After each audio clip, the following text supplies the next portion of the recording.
അസ്സലാമു അലൈക്കും വറഹ്മത്തുള്ളാഹി തആല വബറകാത്തു. അൽഹംദുലില്ലാ. എൻ്റെ എല്ലാ പ്രിയ സുഹൃത്തുക്കൾക്കും സുഖമെന്ന് കരുതുന്നു. ഇന്ന് ഞാൻ പറയാൻ ആഗ്രഹിക്കുന്നത് ഈ ഒരു മുഹറം മാസത്തിൽ നമ്മൾ പാലിക്കേണ്ട കുറച്ച് കാര്യങ്ങളാണ്. അത് നമ്മൾ പാലിച്ചില്ലെങ്കിൽ നമുക്ക് ഈ ഒരു വർഷം മുഴുവൻ നമുക്ക് അതിനുള്ള ഭവിഷ്യത്ത് അനുഭവിക്കേണ്ടി വരും. ഈ ഒരു മുഹറം മാസം എന്ന് പറയുന്നത് നമ്മൾ എല്ലാവരും ദിക്റുകളും അതുപോലെ സുന്നത്തും നോമ്പുകളൊക്കെ നയിക്കുന്ന ബഹുമാനിക്കുന്ന ഒരു മാസമാണ്. അള്ളാഹു ബഹുമാനിക്കുന്ന ഒരു മാസമാണ്. അപ്പോൾ നമ്മളും ഈ ഒരു മുഹറം മാസത്തെ ബഹുമാനിക്കണം.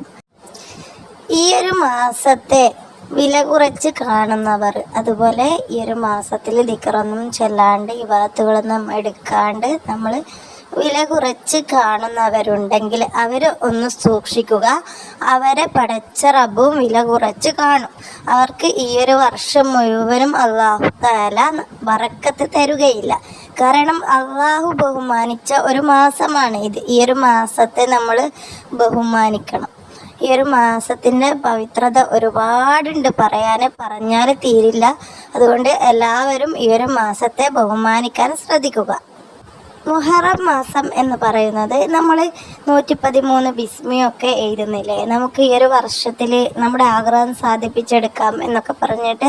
അതുപോലെ ഈ ഒരു മാസത്തിൻ്റെ തുടക്കത്തിൽ നിങ്ങൾക്ക് എന്ത് ആഗ്രഹമുണ്ടെങ്കിലും നിങ്ങൾ ഇബാദത്ത് ചെയ്ത് അള്ളാഹുവിനോട് നിങ്ങൾ ദുആ ചെയ്തോളൂ. അള്ളാഹു നിങ്ങൾക്ക് ഈ ഒരു വർഷത്തിനുള്ളിൽ നിങ്ങൾക്ക് സാധിപ്പിച്ച് തരും. ഈ ഒരു വർഷത്തിൽ നിങ്ങൾ അള്ളാഹുവിനോട് കൂടുതലായിട്ട് അടുക്കുക. അതുപോലെ നമുക്ക് ഈ ഒരു വരുന്ന വർഷം നമുക്ക് നല്ലതായിട്ട് തീരാനും അള്ളാഹുവിനോട് ദുആ ചെയ്യുക. ഈ ഒരു വർഷത്തിൻ്റെ തുടക്കത്തിൽ ഈ ഒരു മാസം നിങ്ങൾ ഇബാദത്തിൽ മാത്രം ശ്രദ്ധിച്ചാൽ പോരാ, നിങ്ങളുടെ പ്രവൃത്തിയിലും നിങ്ങൾ ശ്രദ്ധിക്കണം. കാരണം ഈ ഒരു മാസത്തിൽ നിങ്ങൾ മറ്റുള്ളവർക്ക് വിഷമിപ്പിക്കുന്ന എന്തെങ്കിലും കാര്യം നിങ്ങളുടെ പ്രവൃത്തിയിലോ നിങ്ങളുടെ സ്വഭാവത്തിലോ അല്ലെങ്കിൽ നിങ്ങളുടെ വാക്കിലോ മറ്റുള്ളവർക്ക് വേദനിപ്പിച്ചാൽ അള്ളാഹു ഈ ഒരു വർഷം മുഴുവൻ നിങ്ങളെയും വേദനിപ്പിക്കും. കാരണം അള്ളാഹു ഇഷ്ടപ്പെടുന്ന ഒരു മാസമാണ് ഈ ഒരു മാസം. നമ്മൾ ശ്രദ്ധിക്കുക, നമ്മൾ എല്ലാ ജാതിയിലും നമ്മൾ ശ്രദ്ധിക്കുക, നമ്മുടെ ജീവിതത്തിൽ ബറക്കത്ത് കൊണ്ടുവരിക. ഉറപ്പായിട്ടും ഈ ഒരു മാസത്തിൽ നിങ്ങൾ അദബ് പാലിച്ചാൽ അള്ളാഹു നിങ്ങൾക്ക് ഈ ഒരു വർഷം മുഴുവൻ നല്ല ബറക്കത്തും സാമ്പത്തികവും എല്ലാം നിങ്ങൾക്ക് ഉയർത്തിത്തരും. ഇത് ഉറപ്പാണ്. അതുകൊണ്ട് ഈ ഒരു മാസത്തിൽ നിങ്ങൾ മറ്റുള്ളവരെ വേദനിപ്പിക്കരുത്, നിങ്ങളുടെ പ്രവൃത്തിയിലും ഒന്നും വേദനിപ്പിക്കരുത്. എല്ലാവരും ശ്രദ്ധിക്കുക. അഥവാ അങ്ങനെ ആരെങ്കിലും പിണക്കമുണ്ടെങ്കിൽ നിങ്ങൾ അവരെയൊക്കെ പോയിട്ട് നന്നാക്കുക. പിണങ്ങി നിൽക്കുന്നവർ പെട്ടെന്ന് തന്നെ നന്നായിക്കോളി. കുടുംബക്കാരോടോ അയൽവാസികളോടോ പിണങ്ങി നിൽക്കുന്നവർ നന്നായിക്കോളി. ഇവരുടെ ദുആയ്ക്കൊന്നും ഉത്തരം കിട്ടില്ല.